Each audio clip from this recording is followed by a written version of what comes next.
जाको सदगुरु ना मिला व्याकुल दऊं दिस धाय, आंखिन सूजे बाबरा घर जरे घूर बताए।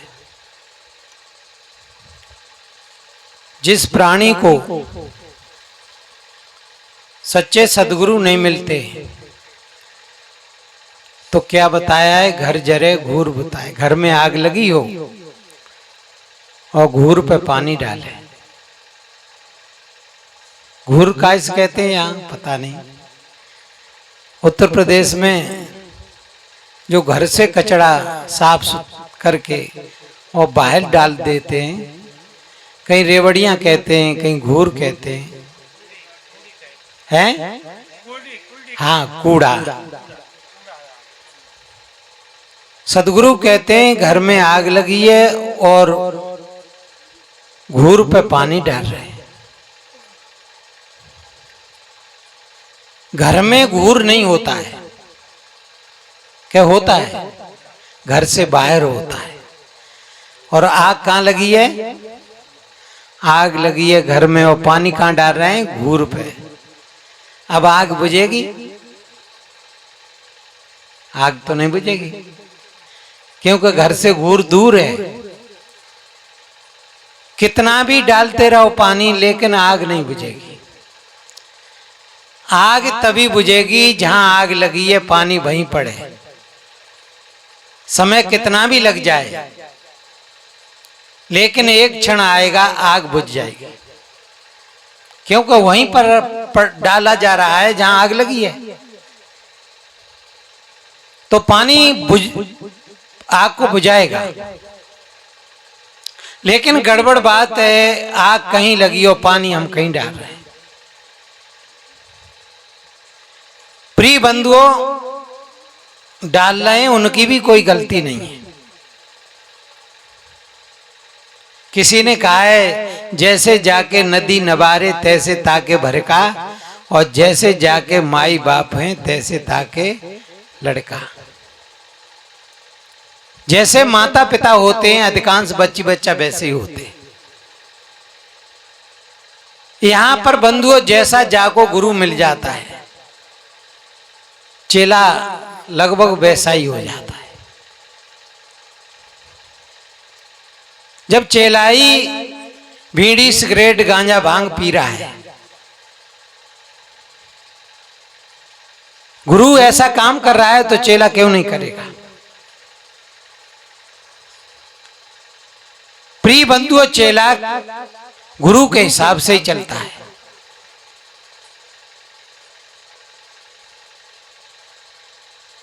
आज संसार में यही हो रहा है।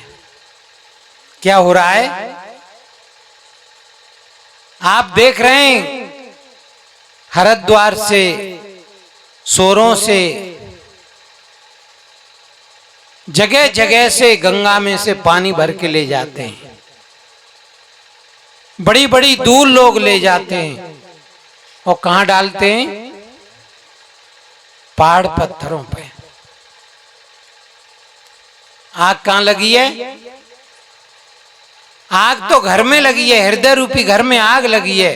काम की, क्रोध की, लोभ की, राग द्वेष की, ईर्षा जलन की, और पानी पहाड़ पत्थरों पे डाल रहा है। अब बुझेगी? सदगुरु कहते हैं, जब तक विचार रूपी जल हमारे हृदय रूपी घर में नहीं पड़ेगा, तब तक हमारे हृदय की आग नहीं बुझेगी। कोई भाई बहन जब सत्संग में आ जाता है, सत्संग ठीक तरह से सुन लेता है, समझ लेता है, तो मैं कह रहा हूं जीवन का रूपांतर फिर होना शुरू हो जाता है। जब तक वास्तव में सच्चा सदगुरु नहीं मिलेगा, यहां पर जीते जागते सदगुरु की जरूरत है। कैसे सदगुरु की जरूरत है? जलता हुआ दीपक। देखो, हमारे पास में दीपक है, बढ़िया तेल है उसमें और बाती भी है, लेकिन क्या है? बुझा है।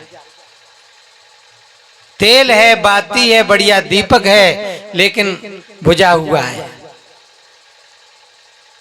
जब तक जलता हुआ दीपक का स्पर्श नहीं होगा तब तक हमारा बुझा हुआ दीपक नहीं जलेगा। और वास्तव में सदगुरु जलता हुआ दीपक है।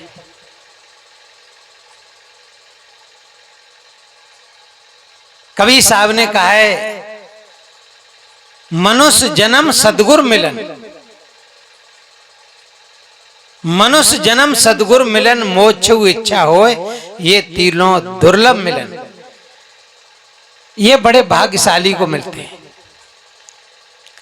भाई बहन सोच रहे होंगे सदगुरु सदगुरु क्या है। सदगुरु वास्तव में एक स्थिति है।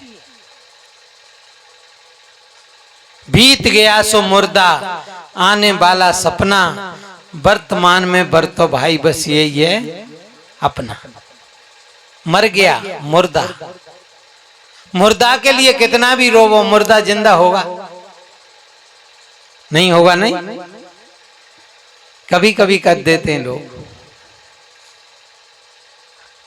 आपने देखा है जादूगर आता है? बच्चा का धड़ अलग कर देता है, गर्दन अलग कर देता है, लोगों के गले उतर जाती है कि मर गया, और थोड़ी देर में फिर बिल्कुल जैसा का तैसा ही कर देता है।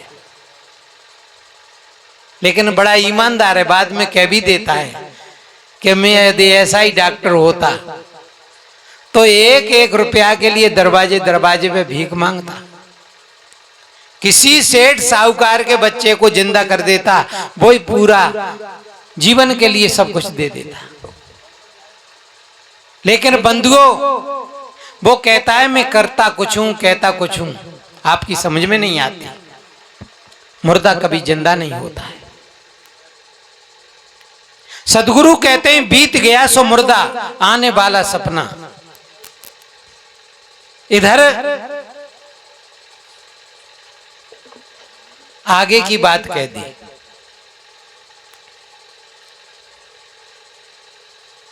आने वाला सपना। एक जगह दुकान पे लिखा था आज नगद कल उधार। कोई गरीब आदमी सौदा लेने के लिए उधार गया, लेकिन दरवाजे ही पे लिखा है आज नगद कल उधार। कल की बात है। आदमी लौट गया, कल ले जाऊंगा। सुबह को फिर आया, वही शब्द लिखा है आज नगद कल उधार। क्या कल आइए कभी? इधर बंधुओं मर गया, उसके लिए हम जिंदा करने के लिए रो रहे हैं, और इधर अभी पैदा ही नहीं हुआ है, जन्मा ही नहीं है, उसकी आशा में मर रहे हैं। और वर्तमान में जो फूल खिल रहे हैं, सुगंधी आ रही है, अभी क्या है? ये वर्तमान ही तो है। अबे हम और आप कायम बैठे, अबे वर्तमान में बैठे, और वास्तव में वर्तमान जीवन है। सदगुरु का अर्थ है जो वर्तमान में जीता है, अपने आत्मबोध में जीता है, अपनी स्वलक्ष्य में जीता है। वास्तव में उसको क्या कहते हैं? सद बिल्कुल ताजी। सद का अर्थ क्या है? ताजी। एक तो बासी रोटी होती है और एक ताजी सद। सद कहते हैं उत्तर प्रदेश। बासी रोटी की तरफ कोई नहीं देखता है जब तक सद दिखाई दे तब तक। और बस सद है नहीं और भूख जोड़ से लगी है तो फिर थोड़ा पानी पत्ता कर लेते, बासी को ले लेते। इसी प्रकार से बंधुओं सदगुरु का अर्थ है बिल्कुल सद। भूत भविष्य को देव बिसराई और वर्तमान में बरतो भाई। जो वर्तमान जीवन है वो सदगुरु का जीवन है। अपने आत्मबोध में जीता है, स्वलक्ष्य में जीता है। ऐसे सदगुरु का यदि सानिध्य मिल जाए तो बंधुओं हमारा भी जीवन धन्य हो जाएगा। इसलिए सदगुरु कहते हैं मनुष्य जन्म सदगुरु मिलन। आज हमें और आपको मनुष्य शरीर मिला है। अब कोई और जगह है क्या? कोई पशु पक्षी कीड़ा मकोड़ा कल्याण करेंगे क्या? क्या वो विचार करेंगे? उनका जीवन क्या है? खाना सोना भोगना, बच्ची बच्चा पैदा करना और मर जाना। कितना जीवन है उनका? खाना सोना भोगना, बच्ची बच्चा पैदा करना और मर जाना। और इतना ही जीवन हमारा है, तो फिर पशु में और हम में अंतर क्या है? खाना सोना भोगना, बच्ची बच्चा पैदा करना और मर जाना। मनुष्य शरीर पाकर के इतना ही हमने किया, तो ये काम तो पशु भी कर लेते हैं। कर लेते हैं नहीं? और बगैर शिकायत कर लेते हैं, कोई शिकायता भी नहीं। इसलिए बंधुओं, बड़े भाग्य की बात कही, मनुष्य शरीर बड़े भाग्य से मिला है। मनुष्य की क्यों कही? पशु की कह देते, पक्षी कीड़ा मकोड़ाओं की कह देते। बड़े भाग्य पशु तन पावा, पक्षी कीड़ा मकोड़ा तन पावे, ऐसे कह सकते, लेकिन नहीं कहा। क्या कहा? बड़े भाग्य मानुष तन पावा। क्योंकि मनुष्य को शुद्धता का बोध है। पशु आपने देखा है, पशु जिस पानी में खड़ा है उसमें टट्टी कर रहा है, पेशाब कर रहा है, वो बड़ी श्रद्धा से उसको पी रहा है। पीता है नहीं? क्योंकि वो जानता ही नहीं है शुद्ध क्या है अशुद्ध क्या है, जड़ क्या है चेतन क्या है, धर्म क्या है अधर्म क्या है। कौन नहीं जानता है? पशु नहीं जानता है। ये सब बातें मनुष्य जानता है। इसलिए कहा है बड़े भाग्य मानुष तन पावा। सदगुरु कहते हैं मनुष्य शरीर तो मिल गया, बड़े भाग्य की बात है, लेकिन और थोड़ी बात बढ़ा के मनुष्य जन्म सदगुरु मिलन। मनुष्य शरीर मिल गया, बड़े भाग्य की बात है, लेकिन परम सौभाग्य की बात तब है कोई जीता जागता जीवन में सदगुरु मिले। जब सदगुरु मिलता है तब जीवन मिलता है। क्या मिलता है? जीवन। क्या कहा भी है किसी ने, जब तक जीवन में गुरु नहीं और तब तक जीवन शुरू नहीं। प्रिय बंधुओं, जब तक वास्तव में हमको सदगुरु नहीं मिलेगा तब तक जीवन नहीं मिलेगा, जीवन जीने की कला नहीं आएगी। कभी साहब कह रहे हैं खाया पिया घाय के सोया पैर पसार, भौंदू लोग जाने नहीं को में को संसार। क्या मनुष्य शरीर मिला, कुछ हुआ? कुछ नहीं। खाना सोना भोगना मरते रहे। सदगुरु मिलता है तब बंधुओं बात बनती है। फिर कहा है आम के आम और गुठलियों के दाम। काऊ ने कही है, बड़ी मोटी बात कही है। आम को चूस के लोग फेंक देते हैं गुठली को, लेकिन समझदार भाई बहन होते हैं आम को चूस लेते हैं, लेकिन बाऊ को गुठली का भी चूरन बनाते हैं ना, औषधि का काम करता है। इसी प्रकार से बंधुओं जीवन और नाटक में बहुत अंतर है। नाटक बिल्कुल अलग है और जीवन बिल्कुल अलग है। आपने नाटक देखा है? राम रावण का नाटक ही तो है। राम रावण तो पता नहीं कब मर गए, नहीं? आज क्या कर रहे हैं? आज एक नाटक कर रहे हैं, एक अभिनय कर रहे हैं। और नाटक को ही जिसने अपना जीवन मान लिया तो कितनी बुद्धि है। आप देख रहे हैं, आपने देखी हुई रामलीला में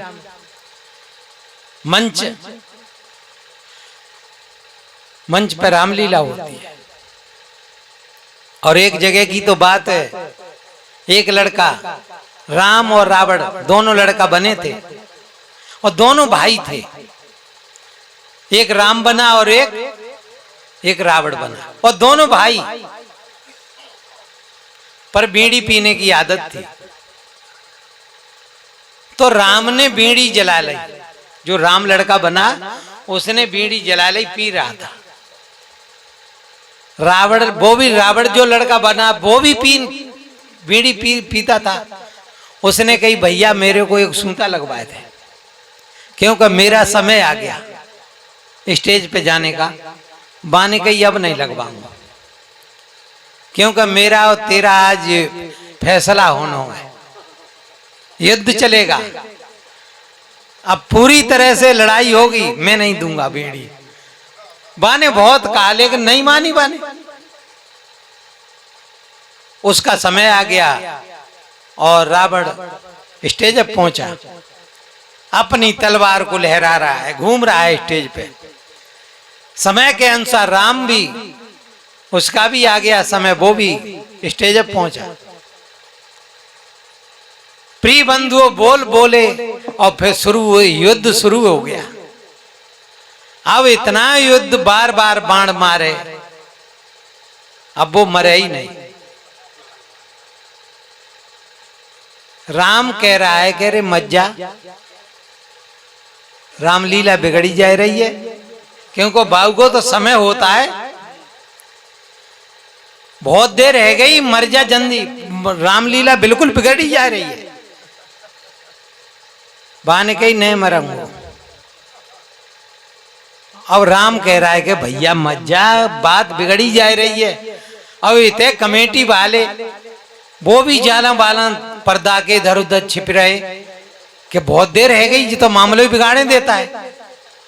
लोग समझा रहे हैं बगल में खड़े होकर के, पर्दा की आड़ में, मर जा रे, रामलीला बिगड़ी जा रही है। बाने कही नहीं मरूंगा। लोगों ने कही बात क्या है, क्यों नहीं मरेगा? कि बात ये जाने मेरे को एक बीड़ी को सूता नहीं लगवाओ, नहीं मर रहा हूं। लोगों ने समझाया भैया मान जा, कोई बात नहीं, जो कुछ हैगा सो हैगा, अब हम बात समझाएंगे आगे। मर गया बेचारा, मरना तो था ही। प्रिय बंधुओं रामलीला खत्म हो गई, क्योंकि रावण को मारना ही था, खत्म। अब दोनों भाई स्टेज पे से उतर के और एक ही बीड़ी दोनों भाई पी रहे हैं। अब न राम है न रावण है, अब कौन है? दोनों भाई है।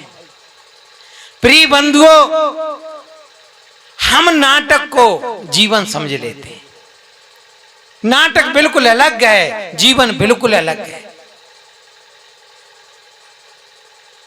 सदगुरु कहते हैं काव्य जैसे लाली चले सास को, प्रेम के आंसू बहावे, आप रोवे सकियन को रुबावे, पर लच पियासों लावे।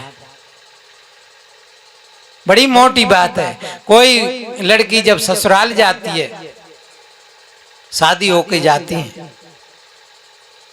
तो स्वयं रोती, सहेलियों को रुलाती है,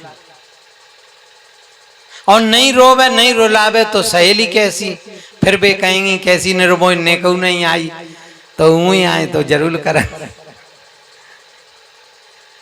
लेकिन उसकी जो मुख्य लक्ष्य है वो रोना रुलाना नहीं है, मुख्य लक्ष्य उसकी पति। उसकी जो मुख्य लक्ष्य क्या है? पति।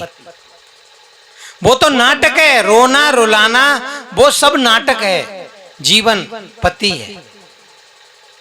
इसी प्रकार से बंधुओं इस संसार में हम और आप आए तो नाटक तो करना पड़ेगा।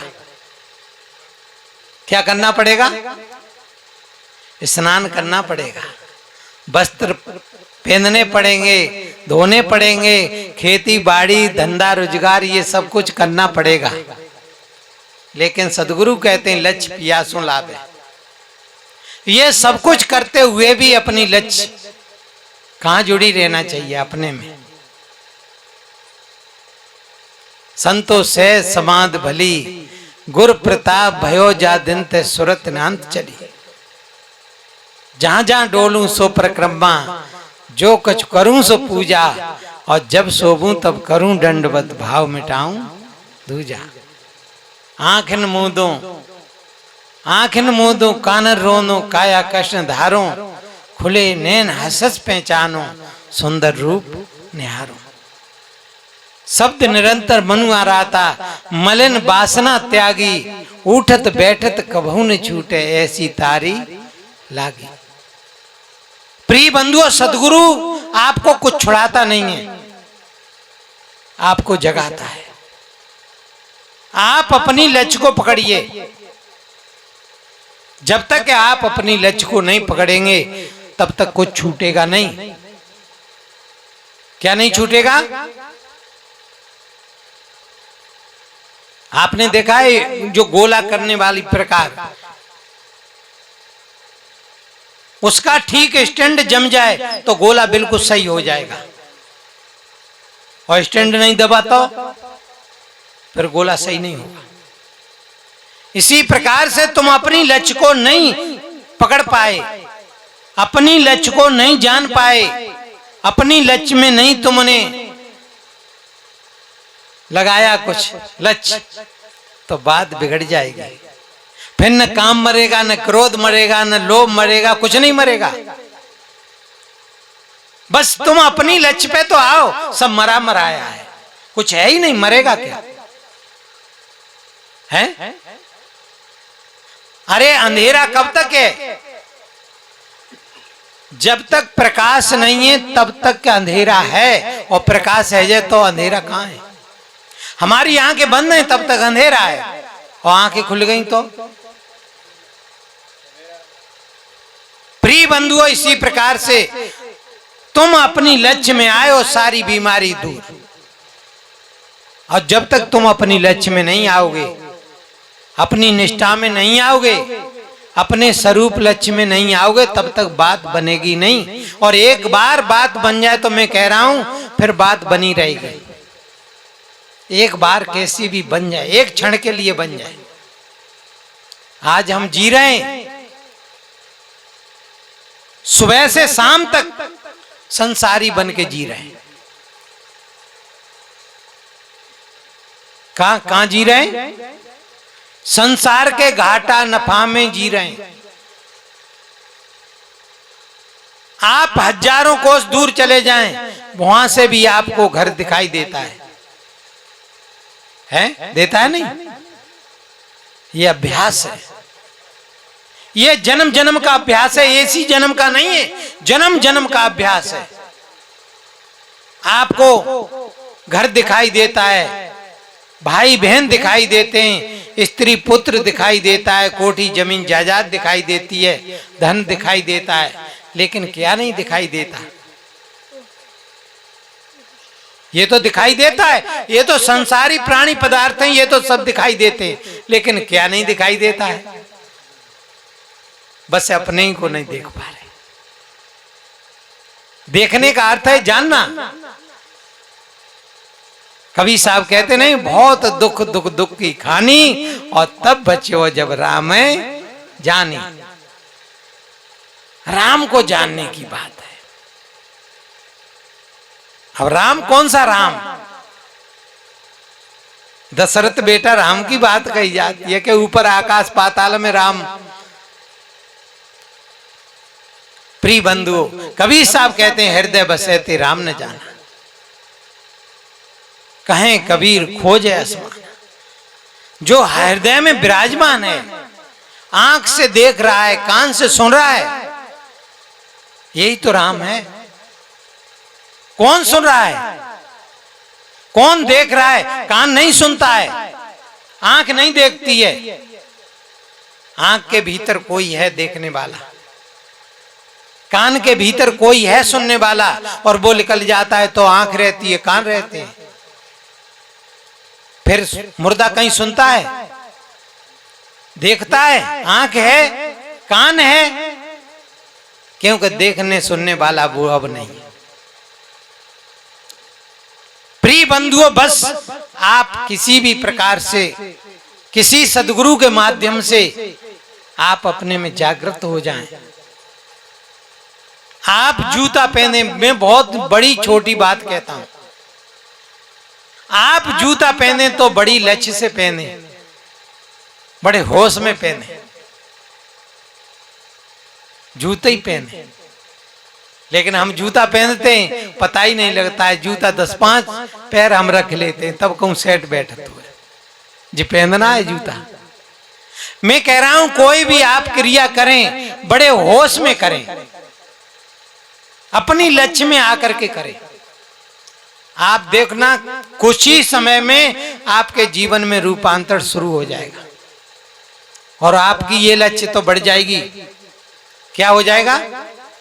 जो आत्म लक्ष्य है इसमें आप जागृत होते चले जाएंगे और संसारी लक्ष्य में कमजोरी आती जाएगी। मेरी बात समझ में आई क्या नहीं? क्योंकि जिसका हम चिंतन करते हैं वो हमारे पास होता है। चाहे हम दुश्मन का चिंतन करें, चाहे प्रेमी का चिंतन करें, वो हमारे पास होगा। जाको चिंतन करेंगे वो पास होगा क्या नहीं है? हम अपना आत्म चिंतन करेंगे तो मैं कह रहा हूं बात बन के रह जाएगी और ये संसार थोड़ा दूर होना शुरू हो जाएगा। और एक दिन जब दूर होगा तो इसका बिल्कुल आपको पता लग जाएगा कि इसमें सार नहीं है कुछ, ये तो मिला है और छूटेगा। सदगुरु कहते हैं यहां वस्तु नहीं ऐसी कोई जिससे हो तू पूरा और 3 लोक का स्वामी हो जाए फिर भी रहे अधूरा अधूरा। ऐसा कोई प्राणी पदार्थ नहीं है जिसको पाकर के हम सदा के लिए तृप्त हो जाएं। आज मिलेगा कल छूटेगा। क्या होगा? आज मिलेगा अच्छा लगेगा, लेकिन कल जब छूटेगा तो बुरा लगेगा, क्योंकि आपने महत्व समझ लिया है। मैं कह रहा हूं जब आप अपने महत्व को समझेंगे तो ये महत्व, इसका कोई महत्व नहीं है। कहा भी है गोधन गजधन बाजधन और रतन धन खान, जब आवे संतोष धन सब धन धूल समान। गज धन बाज धन और सोना चांदी हीरा जवाहरत, आज इनका कितना महत्व है जीवन में। लेकिन जब आवे संतोष धन, जब संतोष आता है तो सब धन धूल समान। और बंधुओं संतोष बगैर ज्ञान के नहीं आता है और ज्ञान बगैर गुरु के नहीं होता है। होता है इसलिए कोई तत्वदर्शी सदगुरु संत मिल जाए तो मैं कह रहा हूं जीवन में ज्ञान की गंगा बहेगी और धीरे धीरे धीरे धीरे संतोष, हर चीज में संतोष आ जाएगा। आपका जीवन बहुत सुंदर बन जाएगा। प्रिय बंधुओं, इससे बड़ा और क्या होना चाहिए? दुनिया के लोग बचना चाहते हैं, क्या मैं मरूं नहीं?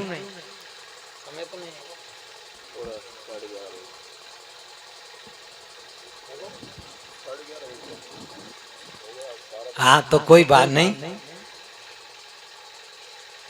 प्रिय बंधुओं, अभी तो समय गायब है रहो है और आप लोग तो रहेंगे ही। अब कल जो मैं अभी कहना चाहता वो समय नहीं है तो कोई बात नहीं, कल के समय में रखेंगे चर्चा। और किसी भाई को शंका हो तो उस पर थोड़ी चर्चा करेंगे, और नहीं फिर कल दिन में भी होगा और शाम को भी होगा और फिर परसों सुबह कार्यक्रम रहेगा। प्रिय बंधुओं, सत्संग से वास्तव में समाधान होता है, और जिस सत्संग में समाधान नहीं हो, काहे को सत्संग? प्यासे आदमी को पानी मिले उसका समाधान है। कैसे बनता है, कहां से आया, कोई लेना देना नहीं। प्यासे आदमी को तो पानी चाहिए, पानी, और पानी मिल गया तो क्या बात है, उसका समाधान हो गया। बंधुओं, शंका का समाधान ही सत्संग है। और अच्छे जब संत मिलते हैं तो एक एक शंका को जीवन से निकाल देते हैं और समाधान हो जाता है। हालांकि शंका अंदर से ही उठती है, अंदर में ही समाधान है, पर संत तो अपनी बात कहते हैं, समझ में आ जाती है। तो ज्यादा न कह करके समय पूरा हो गया है। अगर धर्म पथ पर तू चलता रहेगा, सब काम तेरा संभलता रहेगा। अगर धर्म पथ पर तू चलता रहेगा, सब काम तेरा संभलता रहेगा। अगर देख कर के जलेगा किसी को, अगर देख कर के जलेगा किसी को, खुद ही जले हाथ मलता रहेगा। अगर धर्म पथ पर तो चलता रहेगा, सब काम तेरा संभलता रहेगा। बोलिए गुरु महाराज की जय, संत समाज की जय, भक्त समाज की जय। मैंने थोड़ी बात कही, जाको सदगुरु ना मिला व्याकुल दौं दसदाय, आंख न सूझे बाबरा घर जरे घूर बताए। इन्हीं वाणियों के साथ अपनी वाणी को